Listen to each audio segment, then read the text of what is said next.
I know a lot from my generation, but they all passed away. Well, what about your friend Foxy Brown? Can you identify any female OGs? Yeah, well, all the female OGs I know, they went on to the next. They deceased. I know a lot from my generation, but they all passed away. Well, what about your friend Foxy Brown? Yeah, Foxy's cool. Shout out to Foxy Brown. That's My an OG, homegirl. ain't it? Yeah, she's an OG. The OGs has no restriction. You put the work in, you put the work in. You know, she did some things at a time when the opportunity was not there. That's what OGs do. Right. You know, that's your friend. You know, I think you would know her better than I do. And I've heard you say to me that, hey, this lady takes care of business. I love y'all, baby.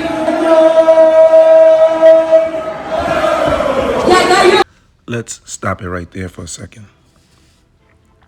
We have the famous Stone Cold host, HBO producer, Mr. Rick.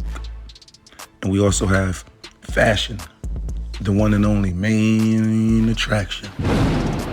Fashion is an East Coast Don. He is the East Coast Don. You must understand and get to know this. Foxy Brown, the iconic Foxy Brown, is actually friends with the iconic, the OG, the quadruple OG, Fashion, the main attraction. Fashion, the main attraction, has seen Foxy Brown come up through the ranks, along with his prestigious, undeniable, iconic nephew in Prodigy from Mobb Deep. He's seen Foxy come up through the ranks.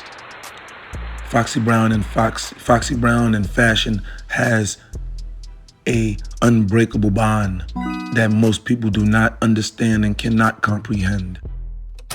So, in my mind, that's the beginning of an OG. Just from the little that I know about her, and only what I know about her is what I've read. I don't know anything. I would give you the opportunity to express if she does not fit that criteria. Foxy definitely fits the criteria of OG. She's one of the youngest females in rap history. She started out when she was 15 years old. She's from Brooklyn like me. And she came up in the grime and gutter, and she held it down. And she's very successful. Very successful. And she came out of an environment, I know here in Chicago, in my environment, we have a strong gang presence. I'm sure they have that in New York. Yes, they do. And I'm sure she was faced with that. Let's stop it right there. Foxy Brown was faced with immense pressure at a time when the Bloods and Crips were at a heightened level in which your average person could not even imagine, nor would they be able to survive in this era. This era was a very, very hardcore era. The way this thing started today in New York, like with the Bloods and the Crips and the Yettas and all these different gangs here, I happen to really know why that really started real hard in New York, because I was incarcerated at the time when that Blood thing started.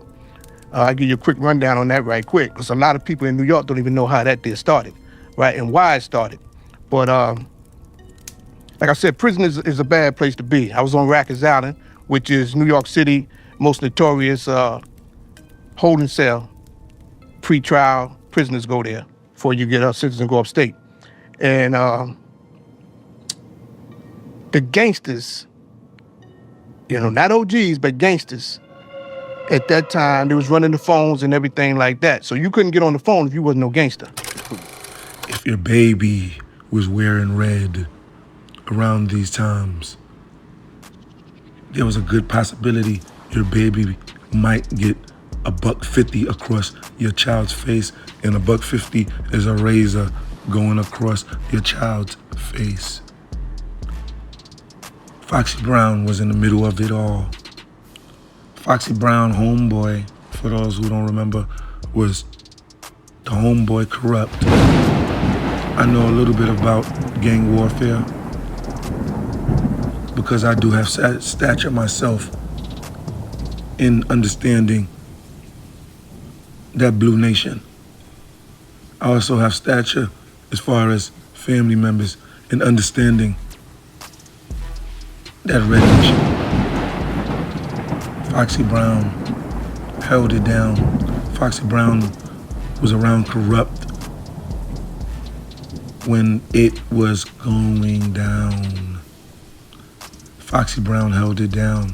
She was in the middle of a lot of controversies. And she came out like a phoenix through all of the controversies, through all of what this young icon had to endure. By her lonesome, she did it. And she is now stamped an OG by the quadruple OG himself, Fashion. We must pay homage to our OGs and our communities. That's what we call the mic, the jack, and the phone is the most serious thing in prison. You know what I'm saying? The lifeline. Yeah, it's your lifeline. Without that, you're dead. People have died in prison over that phone. Yes, sir. Many people, I'm just gonna say people, many people have died. I've seen it in that prison setting over the phone. So a lot of the blacks had control of the phone, all right? And the Latin brothers felt they wasn't getting their share of the phone. So what they started doing on Rackets Down, they start forming together and start transforming on black brothers, start jumping them and stuff like that, right? So then that's when the blood started, you know, to equalize what was going on with the Latino brothers jumping on the black brothers and cutting them and stuff like that. Yeah, I'm not even gonna go into a whole long thing about it, but that's how that started and got out of control. It started out as something positive in the beginning, and then it just got out of control as to where it is now. So that spilled over into the streets? Yes. So it wasn't in the streets and spilled over in the prison? It started in the prison. You know, that's how, well, I don't want to say that's how it started in Chicago, but in Chicago, in reference to what you're saying, these started out as community organizations. They started out with good intentions. And due to various circumstances, these things began to turn against each other, you know, and then it led it into different levels of the negative side, you know, and then, like you just explained, in prison, it began to take another life, you know, and the power structure of it began to develop itself in prison. And then that power structure was sent back to the streets.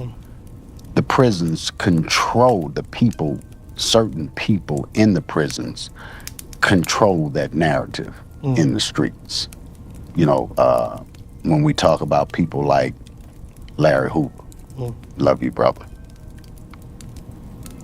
That's a brother that's been there for God knows, man, probably 40 years, you know, and he had that type of power. I can't say had, I believe still has that type of power to be able to control the narrative out here, you know. Sounds like there was a similar situation in New York. Did we have that same pattern in New York City? Yeah, well, you know, it started, the power started getting in the wrong hands, and these people that was in power, or these gangs, leaders and stuff like that, the negative ones, they start letting that spill off into the streets when they was going home, whatever, and using that power for the wrong reasons.